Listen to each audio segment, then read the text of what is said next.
Before you ever hit submit on your VA disability claim, there's one thing, one step that can save you months, maybe even years of frustration.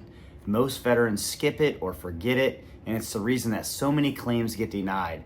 And I wanted to make a video today about it so that you don't fall into that same trap, or at least not that far down into that trap. Maybe you'll learn a little bit something in this video that will help you do a better job at filing your first VA disability claim or your second VA disability claim.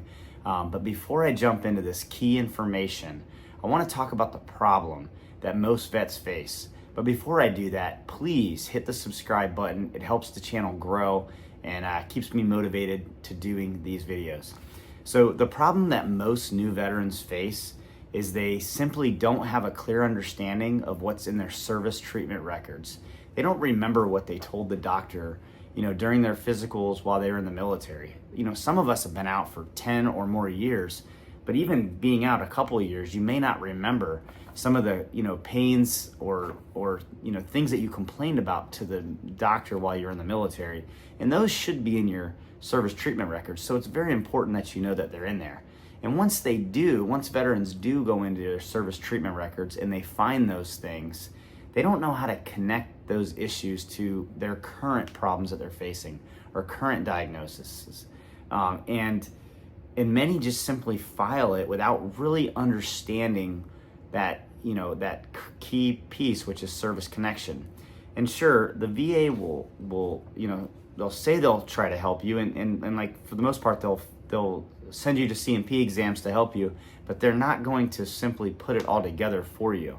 So now that we understand the problem that most vets face when they're filing their VA disability claims, let's talk about understanding that key piece of information, and that's service connection. So at the beginner's level, the simplest way that I can describe or define service connection is simply that the VA must see a link between something that happened to you in the military and like what's going on now. So it could be anything. There's a lot of different ways to connect current conditions to your service. It could be either direct, something that was in your records, something that you said that bothered you, and now you're currently experiencing it at a higher scale or a larger scale, and you can show that what happened to you back then was in fact what you're dealing with now. That would be a direct service connection, something that's in your file. It could be a presumptive claim, something you were exposed to the burn pits, and so you just started experiencing sinusitis 10 years later. That could be a presumptive claim, but it's still service connection.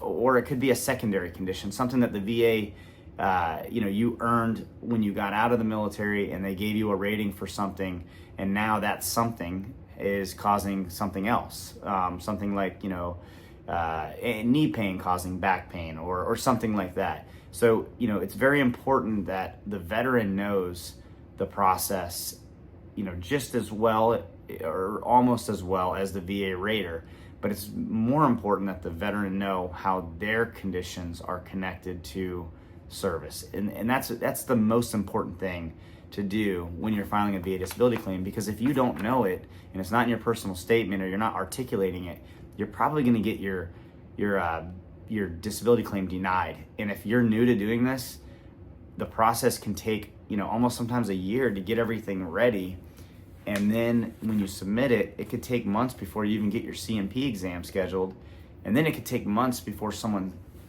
looks at it and denies it or approves it, hopefully.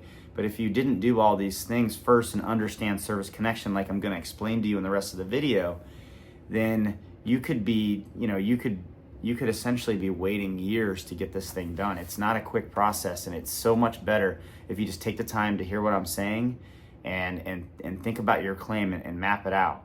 So so now that we've talked about that problem and we understand service connection, let's go into the solution, like why you should map out this thing before you submit or even think about submitting.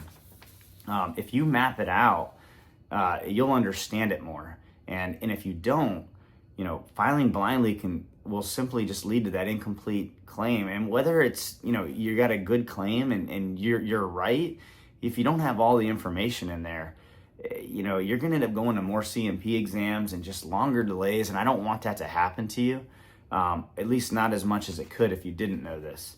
So, for organizing your medical history before submitting it or before seeing a VSO can really help. If you know what's in there and you understand why it's connected and you understand like how the VA looks at service connection, it can make your visit to a VSO much easier.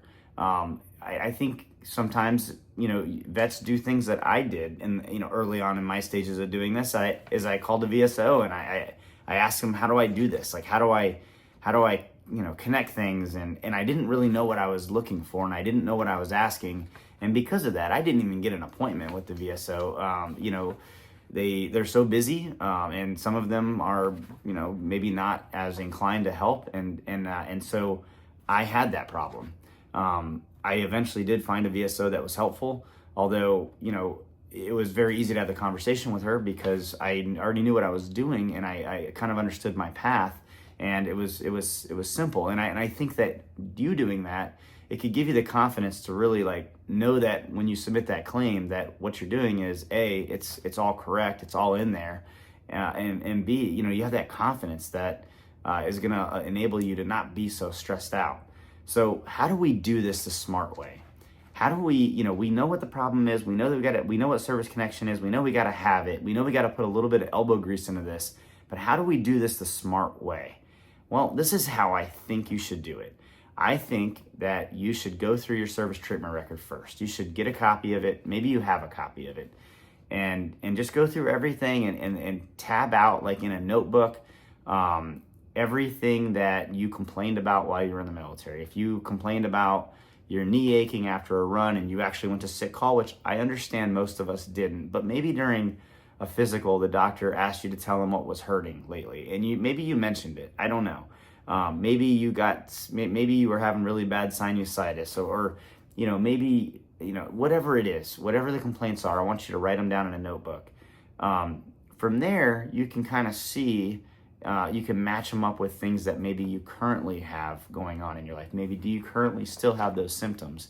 I just mentioned sinusitis would be a good one. If you had sinus issues in the military, maybe they never gave you a sinusitis diagnosis, but you had it, or you had those symptoms, and later on through life, you started going to the doctor, and the doctor said, hey, you have sinusitis. And maybe that's, you just didn't realize that you had it in the military, or maybe you just didn't see that. But I think going through those service treatment records really help. And if it's helpful for you, I do have a free disability questionnaire. If you would like a copy of it, just simply comment down below disability worksheet, and I will send you a link to it. It's a Google Sheets document. It's automated. There's 3 tabs in there, and it basically spells out what I'm trying to tell you in this thing is go through your service treatment records, and you can type in there what you have, and then it'll take you to the second tab that has a place where you can kind of put a narrative about how is this connected, and it prompts you to fill in dates and stuff like that. And then it asks you some questions do you still experience symptoms? Yes. Do you still have a current diagnosis? No. Whatever it is. And then the third tab, it's automated to kind of give you a recommendation. But essentially it's the same thing that I'm going through, and you can do it in a notebook, or you can ask for that and I'll send it to you for free. And really what this does is it helps you kind of map this thing out. It gives you a strategy that you can take to your VSO, and give the VSO kind of your idea on where you're headed.